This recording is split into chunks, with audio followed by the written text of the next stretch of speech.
Nailia MPD dan Ibu Amrina Izzatika MPD selaku dosen pengampu mata kuliah pengembangan kurikulum SD, serta rekan-rekan kelas 7E dan 7D yang saya bawakan. Pertama-tama mari kita panjatkan puji kehadirat Allah Subhanahu wa taala yang mana atas limpahan rahmatnya sehingga kita dapat berkumpul pada ruang kelas kali ini dalam keadaan sehat walafiat. Amin. Shalawat dan salam Allah kita sampaikan kepada Habibana wa Nabiyana Muhammad sallallahu alaihi wasallam. Kita berikan syafaatnya hingga yaumil qiyamah. Amin. Di sini kami dari kelompok 4 pengembangan kurikulum SD dari kelas 7E ini menyampaikan presentasi yang berjudul Prinsip Dasar Pengembangan Kurikulum, di mana anggota kelompok kami terdiri dari yang pertama ada Dinda Aini, Nabila Suryani, dan saya sendiri Rani Koyan Hidayat. Baik, langsung saja materi yang pertama akan disampaikan oleh saudari Dinda Aini. Pada saudari Dinda saya persilakan. Terima kasih moderator atas kesempatan yang telah diberikan. Oke, untuk materi yang pertama akan coba saya jelaskan mengenai prinsip pengembangan kurikulum. Di sini bisa teman-teman lihat bahwa pengembangan kurikulum adalah sebuah proses yang merencanakan menghasilkan suatu alat yang lebih baik dengan didasarkan pada hasil penilaian terhadap kurikulum yang telah berlaku, sehingga dapat memberikan kondisi belajar mengajar yang baik. Prinsip-prinsip yang akan digunakan dalam kegiatan pengembangan kurikulum. Oke. Bisa aku terlambat ya? Oke, saya ulang kembali. Untuk yang pertama adalah prinsip pengembangan kurikulum. Pengembangan kurikulum adalah sebuah proses yang merencanakan menghasilkan suatu alat yang lebih baik dengan didasarkan pada hasil penilaian terhadap kurikulum yang berlaku, sehingga dapat memberikan kondisi belajar mengajar yang baik. Prinsip-prinsip yang akan digunakan dalam kegiatan pengembangan kurikulum pada dasarnya merupakan kaidah-kaidah atau hukum yang akan menjiwai suatu kurikulum. Nah, di sini artinya sebuah kurikulum adalah merupakan suatu alat untuk mencapai suatu tujuan pendidikan, yang dimana ketika kurikulum itu sudah tidak memadai atau sudah tidak bisa dikembang atau sudah tidak bisa dipergunakan kembali untuk mencapai sebuah tujuan pendidikan, contohnya adalah untuk mencapai keinginan yang harus dicapai oleh peserta didik dalam mata pembelajaran ataupun dalam kegiatan-kegiatan lainnya yang baik itu mengembangkan soft skill maupun hard skill. Di sini kurikulum adalah peran utamanya. Ketika kurikulum berperan utama, artinya ketika ada ketidaksinambungan antara pembelajaran dengan apa yang disampaikan, baik itu materi maupun cara penyampaian, serta juga dengan kondisi belajar saat ini, yang dimana bisa dilihat kondisi belajar saat ini menggunakan kurikulum yang berbeda-beda. Ada sekolah yang masih mengadopsi KTSP dengan dicampur dengan K13. Ada sekolah yang sudah mengadopsi kurikulum 2013 namun masih yang lama. Ada pula sekolah yang masih yang sudah mengadopsi kurikulum 2013 revisi 2017.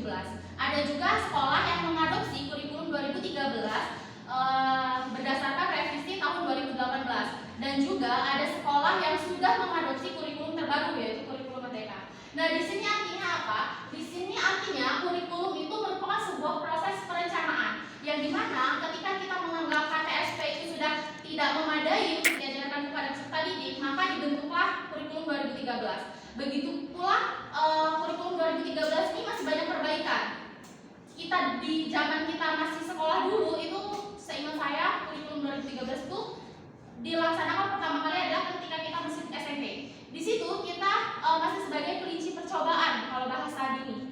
Nah, kenapa dikatakan sebagai kelinci percobaan? Karena dari situ baik pemerintah, tenaga pendidik, tenaga pengajar, tenaga eselon itu semuanya berusaha untuk mencapai dan membuat suatu kurikulum yang baru yang memadai, baik fasilitas perkembangan peserta didik baik secara kognitif, afektif maupun psikomotor. Nah, dari itu setelah diolah, maka kurikulum itu diberi penilaian lagi. Apakah penilaian kurikulum yang telah kita terapkan itu bisa diberlakukan atau tidak? Ternyata itu kurang memadai, maka dibentuklah revisi kembali di tahun 2017. Di dalam revisi tahun 2017 masih saja ada kekurangannya, dibentuk kembali di 2018. Ketika 2018 itu masih mengalami kekurangan, maka sampai saat ini dibentuklah kurikulum Merdeka, yang dimana didasarkan pada kemarin saat kita mengalami pandemi COVID-19, yang harusnya kita melakukan pembelajaran secara tatap muka, kita lakukan pembelajaran itu menggunakan PJJ atau pembelajaran jarak jauh. Oke, untuk yang pertama itu ada prinsip kebermaknaan, yang dimana dalam prinsip kebermaknaan ini dimulai dari belajar bermakna atau meaningful learning, yang merupakan suatu proses yang dikaitkan informasi baru pada konsep-konsep yang relevan yang terdapat dalam struktur kognitif seseorang. Hal ini dikutip dalam Trianto tahun 2010 halaman 28. Nah, di sini Trianto mengemukakan bahwa dalam kita menggunakan prinsip kebermaknaan, di situ maka kita mulainya dengan cara belajar bermakna. Bagaimana belajar bermakna itu? Yaitu proses yang dikaitkan dengan informasi baru. Artinya adalah ketika kita melakukan sebuah proses pembelajaran, maka akan kita kaitkan dengan hal-hal yang baru. Seperti misalnya ketika kita belum mengalami pandemi COVID-19, maka kita hanya mengadopsi pembelajaran menggunakan buku siswa, buku guru, serta permasalahan yang ada di sekeliling siswa. Namun konsepnya tidak terlalu pelik sebagaimana ketika kita mengadakan pembelajaran jarak jauh atau online, yang dimana disitu konsepnya lebih pelik lagi. Gimana yang dimaksud pelik itu adalah dia lebih padat dan lebih susah untuk dicerna. Karena kondisinya adalah ketika seorang siswa kita ajarkan untuk pembelajaran jarak jauh yang sudah jelas itu online, maka gadget adalah hal utama yang akan dipakai oleh siswa tersebut. Nah, ketika gadget itu dipakai oleh siswa, itu hanya dua kemungkinan. Siswa tersebut benar-benar belajar, atau siswa tersebut hanya alibi untuk belajar. Kenapa alibi untuk belajar? Kebanyakan siswa adalah mereka awalnya belajar saat masih ada orang tua. Namun berikutnya mereka bisa bermain game online ataupun yang lainnya. Nah, di sini prinsip kebermaknaannya itu nggak ada gitu. Di sini prinsip kebermaknaan siswanya itu nggak ada. Jadi di situ kurikulum dikembangkan lagi dan akhirnya tercapailah kemarin itu adalah kurikulum Merdeka, yang dimana di dalam kurikulum Merdeka itu adalah mengutamakan IT. Jadi mengutamakan informasi dan teknologi, yang dimana siswa itu bukan hanya diajarkan untuk ayo kita belajar melalui Google Meet, ayo kita belajar menggunakan Zoom, ayo buka modul e-book atau apapun halaman sekian bla bla bla bla bla bla. Silakan kerjakan tugas ini itu. Tidak. Tapi di situ sebagai pendidik, sebagai guru, kita dituntut untuk lebih mampu berinteraksi dengan penggunaan teknologi. Nah, bisa misalkan kita melalui Google Meet, namun seorang guru juga harus mampu, minimal seorang pendidik itu harus mampu membuat PPT interaktif, yang dimana di dalamnya bisa dikaitkan ada beberapa soal yang langsung ada jawabannya ketika siswa tersebut memilih, misalkan ada pilihan A atau B. Di situ siswa bisa langsung mengetahui jawabannya apakah benar dan atau apakah salah. Nah, dalam prinsip kebermaknaan ini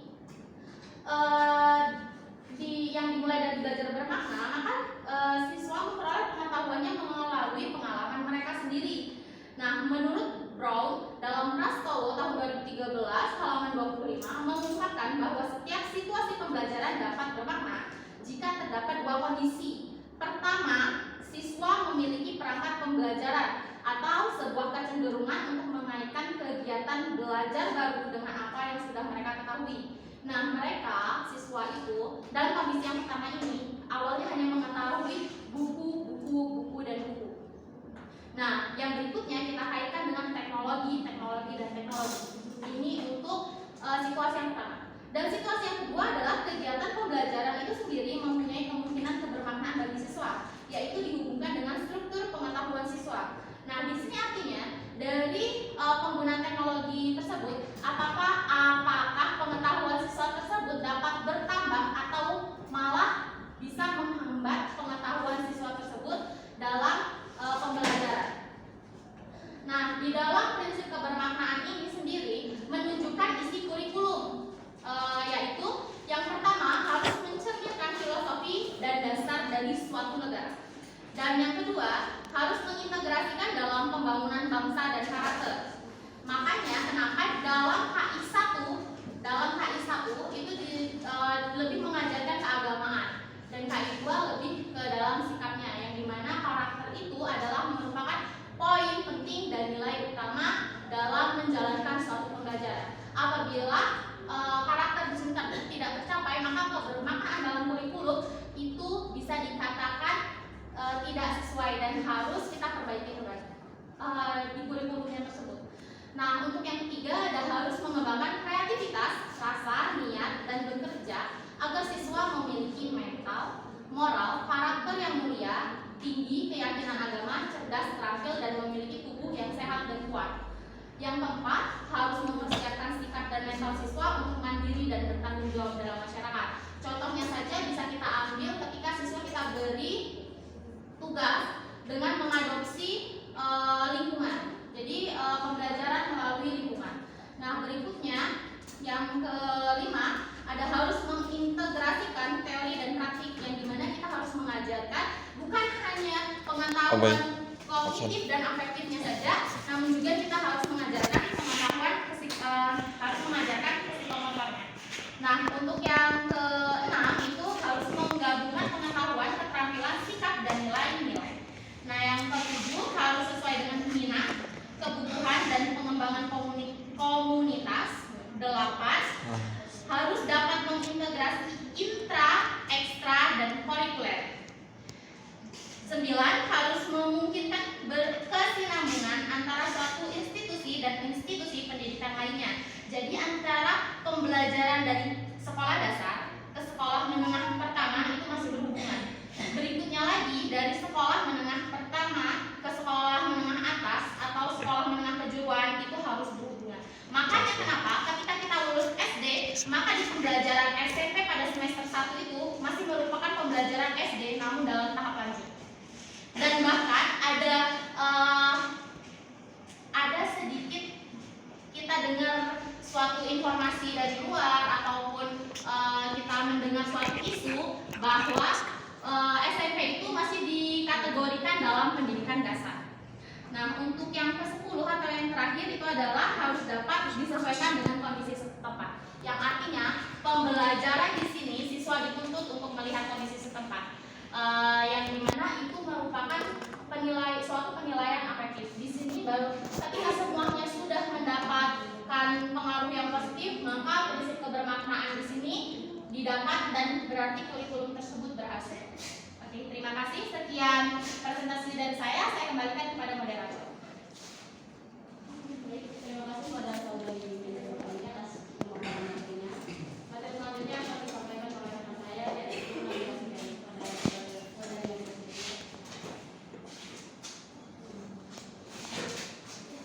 Baik, terima kasih kepada moderator yang telah mempersilahkan saya untuk menjelaskan materi yang kedua.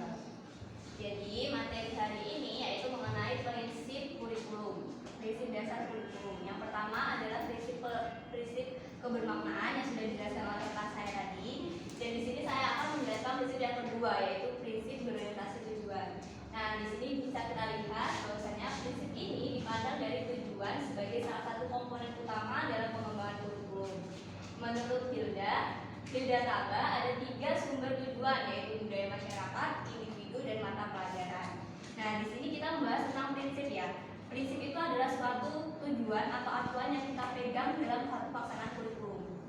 Jadi kenapa prinsip ini menjadi sangat penting? Karena prinsip itu adalah suatu tujuan. Jadi tujuan dari kurikulum itu yang menjadi pegangan kita atau acuan kita untuk pelaksanaan kurikulum. Kemudian menurut Hilda Taba ada 3 sumber yaitu budaya masyarakat, individu, mata pelajaran disiplin. Apa sih itu ketiganya? Yaitu yang pertama, kita baca pertama mengenai budaya masyarakat. Budaya masyarakat itu adalah suatu lingkungan pendidikan atau lingkungan siswa. Jadi prinsip berorientasi pada tujuan ini yaitu bertujuan kepada lingkungan siswa atau lingkungan pendidikan. Kemudian yang kedua itu ada individu. Individu itu mengacu kepada suatu peserta didiknya. Jadi kurikulum ini ditujukan untuk peserta didiknya juga. Kemudian yang ketiga ada mata pelajaran disiplin. Mata pelajaran disiplin itu maksudnya adalah suatu materi atau isi yang yang akan disampaikan dalam suatu pembelajaran atau dalam suatu pendidikan gitu. Jadi ketiga prinsip ini saling berkaitan. Prinsip berorientasi pada tujuan ini mengacu pada tiga hal ini begitu. Kemudian ada pendapat lain yaitu menurut Nana Syaidi Sukmadinata yang mengungkapkan ada yang telah merumuskan tujuan pendidikan yang bersumber dari peraturan dan kebijakan pemerintah.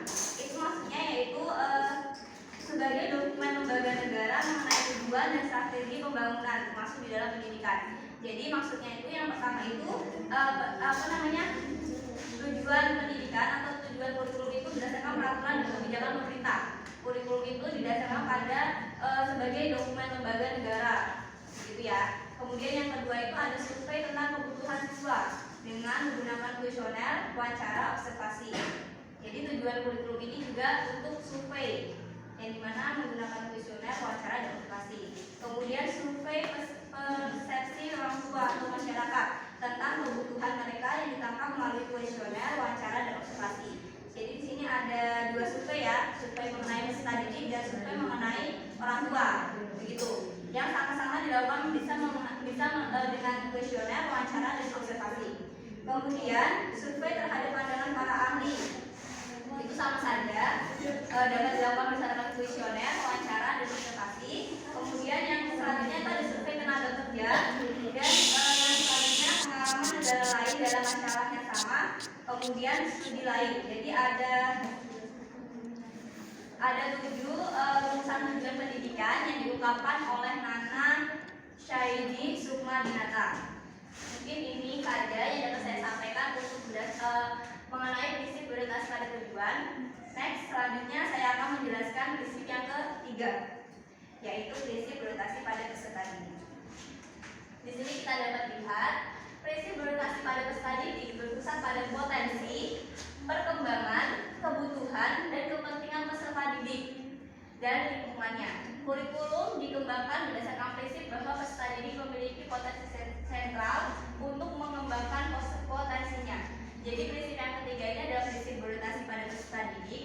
Maksudnya yaitu suatu kurikulum itu diciptakan untuk mengembangkan suatu potensi yang ada pada peserta didik. Tujuan dari pendidikan nasional itu yaitu mencerdaskan kehidupan bangsa dan mengembangkan manusia Indonesia yang seutuhnya. Seutuhnya itu maksudnya adalah yang berakhlak, beriman dan bertakwa kepada Tuhan Yang Maha Esa, berbudi pekerti luhur, memiliki pengetahuan, memiliki keterampilan, kesehatan jasmani dan rohani, kepribadian yang mantap serta berdikari dan bertanggung jawab kemasyarakatan. Itu tujuan dari pendidikan nasional itu diciptakan bertujuan kepada siapa? Peserta didik. Jadi prinsip berorientasi peserta didik ini adalah prinsip pada kurikulum yang bertujuan untuk peserta didiknya, yaitu menciptakan peserta didik yang memiliki potensi, peserta didik yang berkembang, berakhlak mulia, bertakwa, beriman kepada Tuhan Yang Maha Esa, memiliki keterampilan dan pengetahuan, begitu.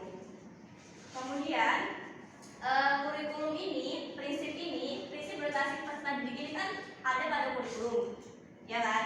Nah, kurikulum itu dikembangkan dengan memperhatikan prinsip ini dikembangkan dengan memperhatikan yang pertama itu ada keragaman karakteristik peserta didik, yang kedua kondisi daerah, yang ketiga jenjang serta jenis pendidikan, terus yang keempat itu ada membedakan agama, suku, budaya, adat istiadat serta status sosial, ekonomi, dan gender. Jadi terlihat jelas bahwasanya prinsip berorientasi peserta didik ini itu melibatkan semua lingkup dalam peserta didik.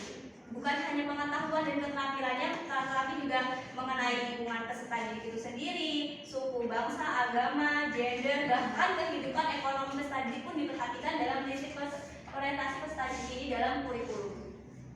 Begitu. Mungkin cukup sekian yang dapat saya sampaikan mengenai kedua prinsip tadi, yaitu berorientasi pada tujuan dan berorientasi pada peserta didik. Terima kasih, saya kembalikan kepada moderator. Baik, terima kasih pada saudari Nabila Suriani atas materi yang telah disampaikan. Materi selanjutnya mengenai prinsip sambil berbuat itu akan saya jelaskan. Di mana prinsip ini memiliki prinsip, yaitu prinsip yang memiliki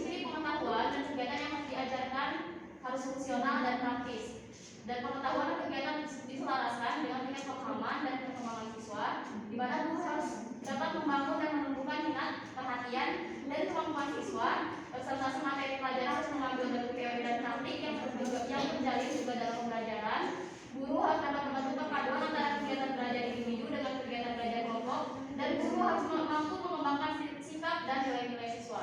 Nah, jadi untuk prinsip sambil berbuat ini bisa disebut juga prinsip sambil praktik, atau kalau bahasa Inggrisnya itu learning by doing ya.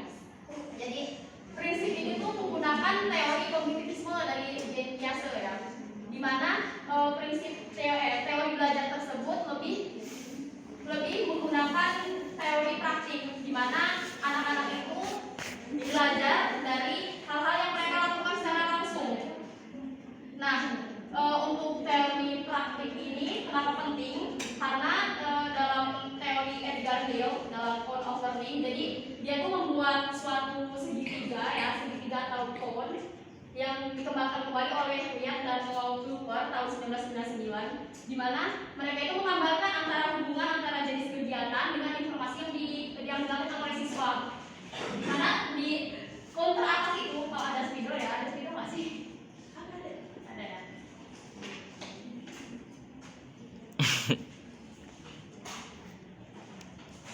Nah, bentuknya itu seperti ini. Jadi penyakuan dari ada yang pertama itu ada baca, ada mendengarkan, melihat, sampai yang terakhir itu berbuat atau praktik.